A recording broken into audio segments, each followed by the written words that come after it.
Hi, everybody. I'm Catenya McHenry, Communications Director at the McCombs School of Business, and you are joining us on our work from home edition of our Big Idea Show, where we delve deeper into faculty research happening here in the McCombs School of Business. Today, we're focusing on an op-ed written by one of our professors by the name of Dr. Edward Anderson. He is in our IROM department, which is Information Risk Operations Management.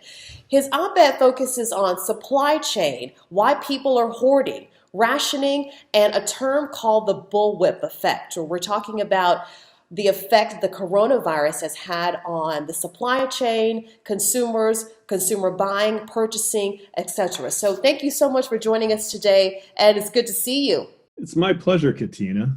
Thank you for asking me to speak with you. Absolutely. So one of your specialties is supply chain, and so we are obviously in the midst of the coronavirus, and if you've gone to the store recently, you've noticed that a lot of items are gone and they're really hard to restock. So toilet paper was the first thing to go. So I would love for you to talk a little bit about why that's happening, and then we'll talk about what you've deemed as what's called the bullwhip effect. So let's talk about first why certain items seem to be popular and how that cycle just continues to I guess to fester as people see that certain items are disappearing, and then they get into this cycle where they feel like they need that particular thing. So let's talk about toilet paper first. Oh, can I start with beans and dried goods first, because that makes things a little bit easier. Okay. So what happens is, people are worried that for a couple of weeks, maybe, that what's going to happen is they're not going to be able to get food because they can't leave the house or something like that. And so the first thing they do is they think, well, I want stuff that'll last a while because, who knows when I'm actually going to get to it. And so the first things that are bought up are beans, rice, dried pasta, Italian sauce, and so on. And then once that starts running out, and frankly, people at some point, once you have a pantry full of beans and dried pasta, you really don't want to eat anymore. And so what they go for next are things that are semi-perishable, like eggs. They're going to go bad in a couple of weeks or so, but they'll last a while. And then, so those are the next things that disappear. And then once that happens, people start looking at, once the eggs are gone, they start looking at fresh produce because it's the only thing left. And you can only have a couple of days of that on hand. Yeah. Now, where toilet paper comes in is it's even less perishable than beans, right? Right. And it's even worse than beans in another way because, you can take those beans, you can take that pasta, and you can put it in your pantry, and it'll just sit there. The thing is, toilet paper, paper toweling, and so on, you have to use those every day, so they actually do have to be replenished. And so there's a tendency not just to create that initial hoard, but then you have to keep doing it. Huh. And this plays into the hoarding mechanism, why this hoarding happens. And the reason hoarding happens is there's essentially 4 phases to it. First, you have some people who are just saying, I might be stuck in my house. Think of them as people who like to prepare. They're kind of, they're just cautious. They plan ahead. Mm-hmm. And so they say, well, maybe I should have an extra 2 weeks of food on hand, right? Because I don't know when I'm going to go out. I don't know how severe the lockdown is going to be, and so on. And then other people, they talk to those people who are buying a little extra, and they get the idea, well, if they're doing that, maybe it's a good idea. I'll buy some more too. And then what happens is the shelves start depleting. And then people who might not have bought more otherwise think, oh my, those shelves are going away. I'm not even going to be able to get my normal consumption. So I better get in there and grab that stuff while it's still there. Right. And, once you do that, the people who are preparing, they get even more nervous because they're planning ahead, and maybe they're just they're foresightful, Yeah. and it just starts feeding on itself in a frenzy. Yeah. And oh, by the way, even if you have some people who don't participate in that initially, you've got the media. What are they all talking about? It's like all this stuff, the supermarkets, they're empty, the shelves are empty. And so that just feeds the frenzy. And oh, Right. by the way, the thing they love to concentrate on is toilet paper. And so that's the first thing to go. Yeah. Well, and it becomes this ricochet effect too, because that happened to me. I'm not a hoarder, but then when I started seeing things disappear, it became the psychological thing where what happened to me is exactly what you said. I thought, oh my gosh, I might as well go ahead and get some because when I need it, I might not have it. So it's become this ricochet effect, and Yeah. it's crazy how it's like that for one particular item. Well, Ed, there's something that you refer to in your paper called the bullwhip effect. Can you talk about that and explain what that is? This is how it works. We see a surge of purchasing at a supermarket. And those supermarkets have to be supplied by somebody. And they're supplied by a distributor from their inventory. Of course, the distributor eventually is going to run out of inventory, so they have to buy things from a producer. And if you go really back, the producers are going to buy from a grower, like you were talking about in our conversations earlier.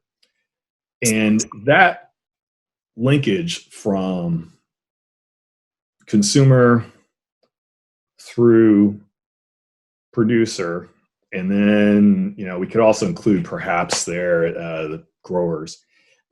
All those links in the chain are called a supply chain, because what happens is you start out with a supermarket. They have a supplier, which is their distributor. The distributor has a supplier that's its factory, and so on. And honestly, depending on the product, that supply chain may have more or fewer links, depending. But it all works the same. Now, as to what the bullwhip effect is, what happens is, the supermarkets see an increase of orders, or increase of purchases. Mhm. And when they say increase of purchases, it may look something like this. Okay. So kind of like this. Now, for a number of reasons, some of which are, people tend to panic a little bit. And when I say people, this would be people at the distributor, the planners. Some of which is they panic a little bit.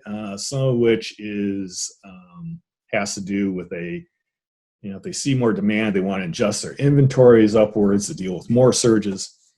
Anyhow, the net effect is that purchasers go like this, and then what's going to happen is the distributors are going to increase their orders to the factories by even faster. Right. So it's going to become more vertical. Right. And that change in orders is going to speed up and become steeper as you go further and further back in the supply chain. Right. And that's happening right now. One of the grocery stores, H-E-B, they have vowed to make sure that things stay stocked on the shelves. So they're increasing the number of trucks that are delivering groceries and items to the grocery stores. But you say at some point that's going to crash, because after we get through this, they'll have more than they actually need. So where do you stop it? Because everybody, I think, is reacting, right? At every point, there is reaction, whether it's from the consumer or the suppliers or the grocers or the grocery stores and the growers. Right. And so, first of all, sometime this lockdown is going to stop. The other thing is that, you look in your pantry and you realize that you've got enough food and maybe enough toilet paper to last you to Christmas. Yes. At that point, you can't buy any more than your normal consumption. Right. And so what's going to happen is, at first there was this huge increase in purchases. So there's this huge increase in purchases, and then there's going to be a crash. And so it's going to look like that. Yeah. And so what that means is, oh yeah, the bullwhip effect is going to work in this direction too. So consumers drop their purchases some, and then the distributors are going to drop their purchases even faster. Mm-hmm. And it's going to go up the chain until you get to the factory, and they're in a bad situation because they're going to have to drop their production. Right. And what does that mean? If they idle their capacity, some of that capacity is workers. So they're stuck with this situation where, they don't have a high margin business. They may have to lay off their workers. Yeah. And so it gets rather ugly really fast as you go up the supply chain. By the way, truckers will also be affected. The truckers right now, they're just working crazy hard. And you've read that in the news. Actually, my son is a manager in the trucking industry, and he's just told me it's crazy. It's higher than any holidays business that they've ever seen. Yeah. And so what's going to happen is they too, hopefully they're making a lot of money now, because a lot of those guys are going to be idle eventually.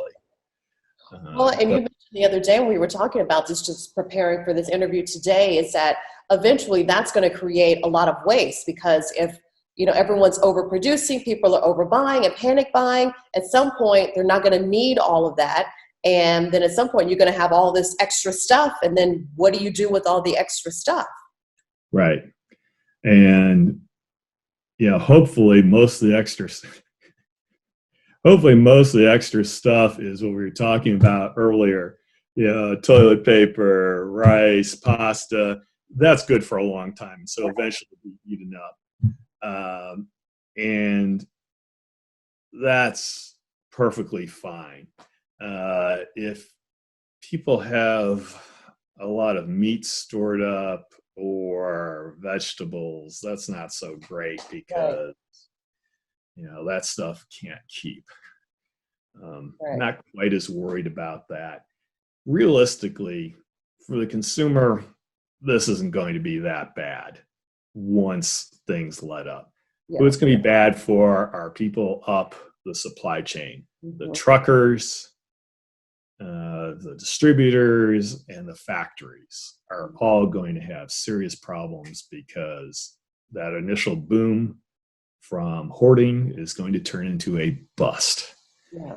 And the interesting part about all this is really the average demand hasn't changed, right? Right. But even though the average demand hasn't changed, you've got all this boom and bust effect, which is really harmful to companies that are up the supply chain. And in fact, it's actually harmful to H-E-B and their equivalents, because they're hiring people overtime as well. And that's a really low margin business. Right.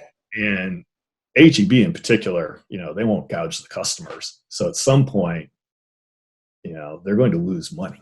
Yeah. Well, it also seems like it's difficult for growers and also the grocery stores to know how much to purchase. Like, how do they figure out, based on how much people are buying, how much they need to request of a certain product? Say if for instance, carrots was the thing that people were buying most.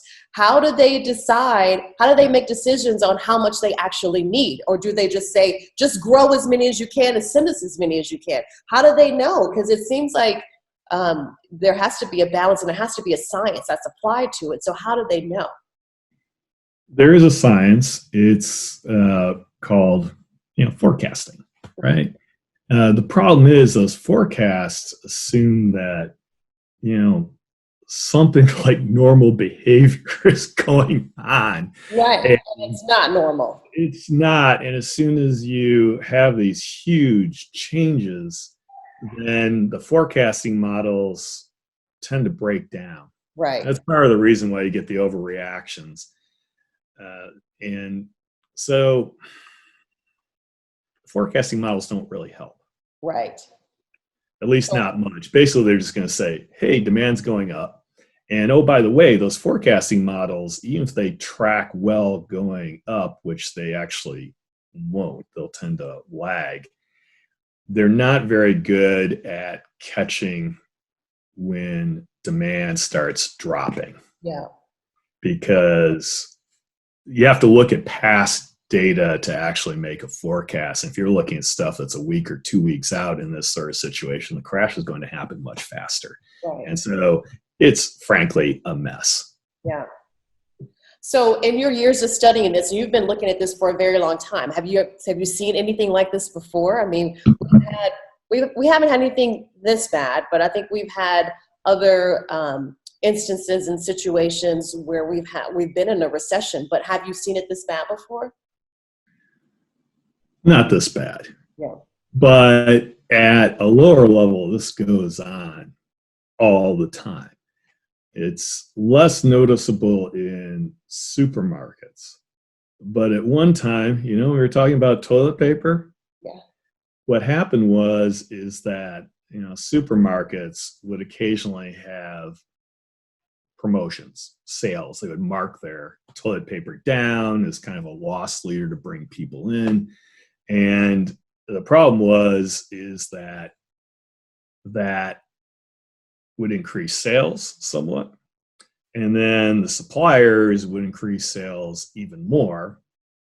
And actually, that has to do with forecasting. It tends to overstate increases, especially because companies not only have to increase their demand, but they also have to increase their inventory. So both things are going on at once, even though we're not dealing with a crazy situation.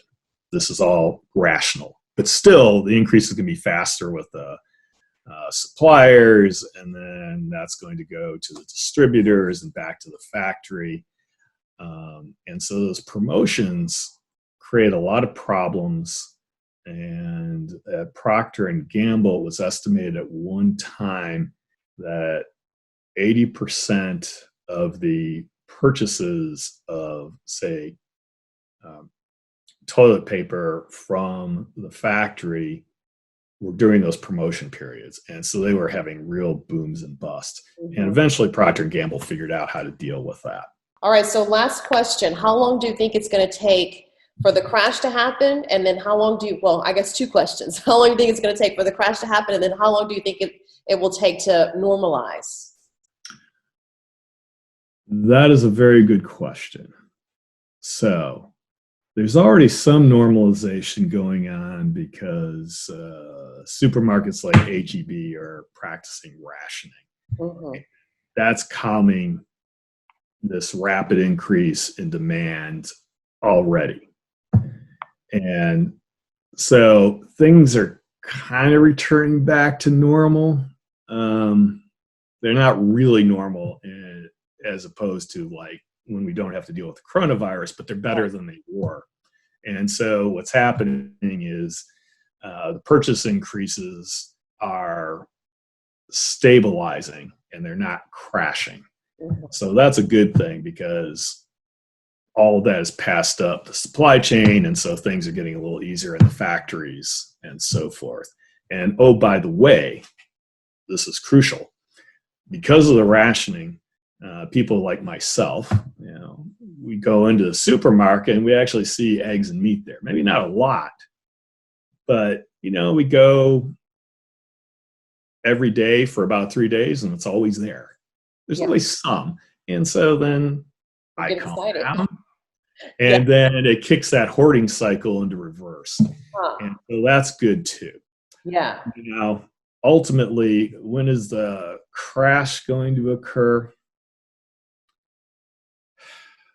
Realistically, it depends on the lockdown when that's lifted. And That's really dependent on the progress of the coronavirus, Right. which could last a long time. But the real issue that is going to affect that is when the lockdowns are lifted. Right. Right. And you know what? If I could predict that, I'd be laying down a lot of money. Yeah. I'd be investing in you. Yeah. So I don't know about that. Yeah. All I can say is that, this bust is, going to happen within a year. Almost all the models you look at of coronavirus propagation start decreasing somewhere around, it really depends on what actions are taken, but let's say worst case, things start letting off start becoming a little more reasonable about September. My suspicion is that the lockdowns will be removed long before then. Mm-hmm. And in fact, they almost have to. Right. So it really depends. Ask the administration and the mayor of Austin when they're going to reduce the lockdowns, and then we'll see a bust relatively soon thereafter. Yeah. Yeah. Well, it'll be nice to see certain items back on the shelves again and consistently back on the shelves again. Well, that's all I have for today. Thank you so much for joining us. And thank you, Dr. Ed Anderson, for joining us and giving us great insight into what's happening, rationing, supply chain, and also the bullwhip effect. So thank you for joining us today. We will see you next time. Thank you. I really enjoyed speaking with you, Catenya, as always. Thank you. All right, we'll speak to you soon.